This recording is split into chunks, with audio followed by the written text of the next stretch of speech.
1h mais 23 e olha só, há 10 anos o litoral do Paraná vivia o maior desastre ambiental de sua história. De lá para cá, muita coisa mudou e muita coisa, infelizmente, permanece sem solução.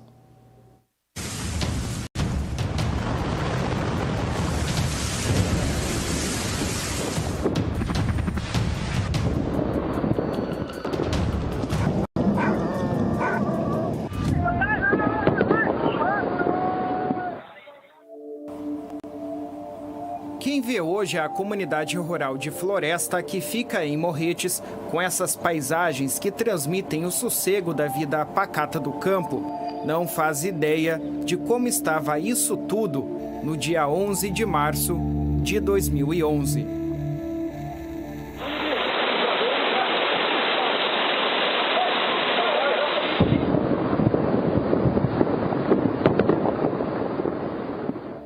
Há 10 anos, os municípios de Guaratuba, Paranaguá, Antonina e Morretes sofreram e muito com a serra vindo abaixo.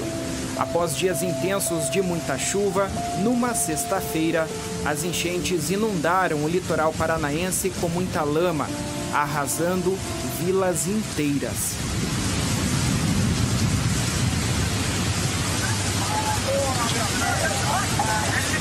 Morros desmoronaram.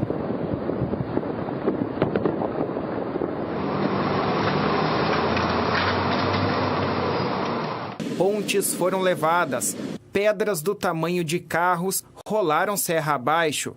Árvores inteiras foram arrancadas do solo, como quem faz uma poda em série.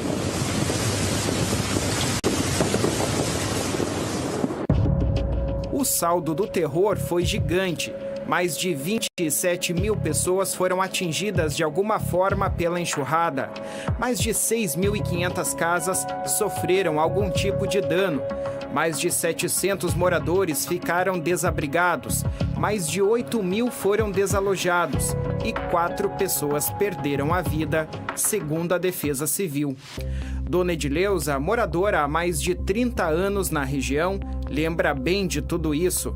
E quando perguntado sobre o que lhe vem à mente daquele dia, a resposta é rápida. A coisa que ficou marcada mesmo foi ficar sem casa, né? Que se ficou sem nada, assim, de uma hora para outra. E também depois de saber que a minha cunhada tinha ido embora. A cunhada era a Maria Lopes, que tinha 70 anos. Ela estava na porta, olhando na saída do quintal dela.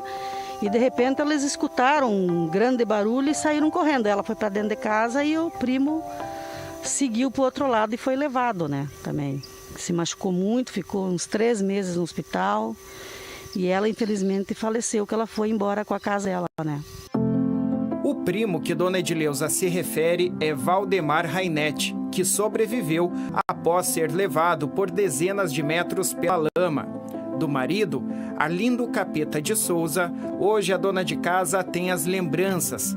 E entre essas lembranças está a luta que ele travou na justiça junto de outros moradores para que pudesse continuar morando por aqui após a tragédia.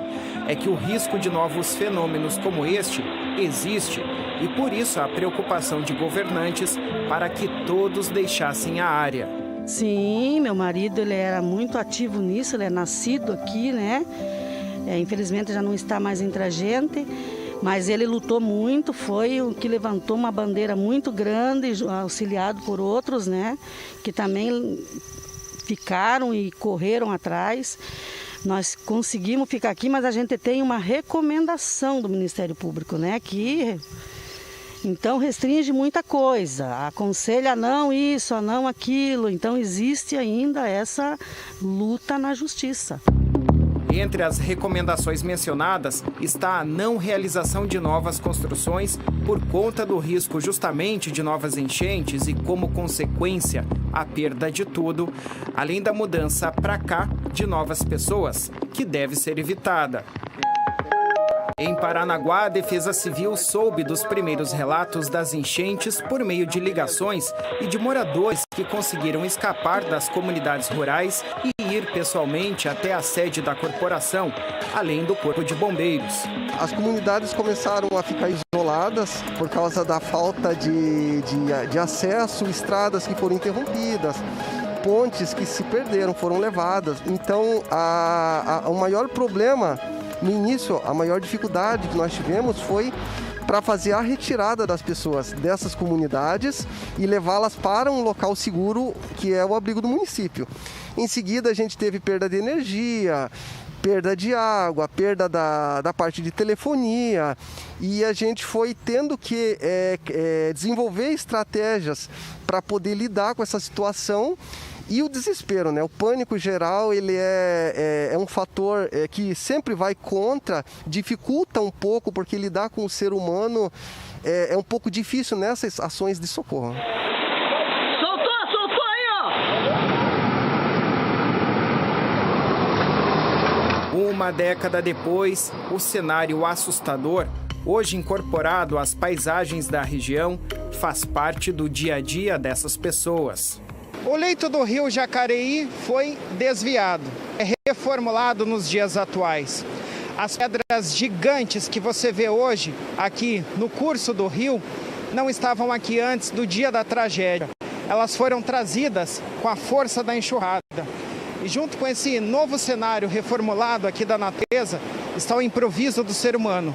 Porque para passar desse lado, que é Morretes, para o lado onde está o Paulo Melo, meu cinegrafista, que é Paranaguá, as pessoas precisaram improvisar com esse ferro para poder passar a pé diariamente.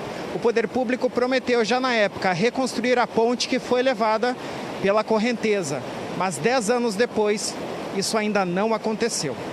A gente fica triste, né? Porque todos os outros lugares que foi afetado, eles reconstruíram tudo. E nós aqui ficamos esquecidos aqui. Seu José se arrisca diariamente atravessando a ponte que foi improvisada pelos próprios moradores sobre o rio Jacareí.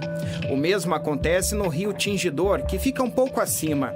As lembranças dele sobre aquele dia, assim como de todos por aqui, são assustadoras. Eu fui arrastado aqui na água, eu fui sair lá embaixo, naquela árvore lá. Porque a gente estava aqui, ficou pro lado de cá, daí a gente não tinha contato com o pessoal de cima, minha família estava tudo para cima também, né? Foi assustador. Foi assustador. Aqui na comunidade de Floresta, cenas como esta de casas abandonadas ainda são muito comuns nos dias de hoje. É que diversas famílias, com medo de uma nova tragédia, deixaram de viver por aqui, né? E aí abandonaram essas residências. Agora, aqui dentro, nesse ambiente que parece ser a sala da residência, o que era a sala da residência, eu quero te chamar a atenção para essa marca, que 10 anos depois ainda está aqui, à altura da lama, que ficou dentro da casa. Para vocês terem ideia, eu tenho cerca de 1,70 de altura.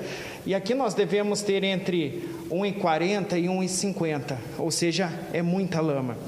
E aqui nesse outro cômodo, que poderia ser um dos quartos da casa, essa parede foi derrubada para que toda a lama aqui de dentro pudesse ser escoada.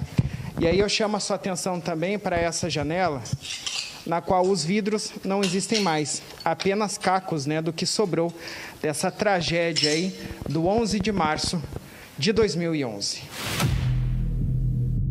Antes da tempestade, cerca de 300 famílias moravam por aqui. Hoje são perto de 140. As chuvas de 11 de março de 2011 isolaram o litoral paranaense. É que além da destruição nas comunidades rurais, houve trechos de estradas arrancados pela força da água, como aconteceu na BR-277. Houve queda de barreiras por aqui e na BR-376, que liga Curitiba ao litoral de Santa Catarina, em Guaratuba.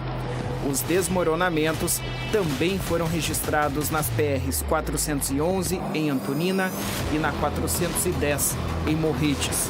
Como pessoa, eu te digo o seguinte, que nós devemos particularmente e até influenciar as pessoas nesse sentido, não subestimar jamais a força da natureza, subestimar o clima, achar que dá, não, porque estou olhando aqui, vai dar, sim, vai ter jeito, não vai não. Se você vê que não tem jeito, sai, procura um órgão de socorro, pensa na tua vida primeiramente, antes de tudo. E antes eu não entendia que poderia acontecer o que aconteceu com a gente, né? Mas agora a gente sabe, então o risco, ele diminuiu, porque ninguém vai ficar aqui dentro vendo que está uma coisa exagerada e, né, você vai tratar de sair.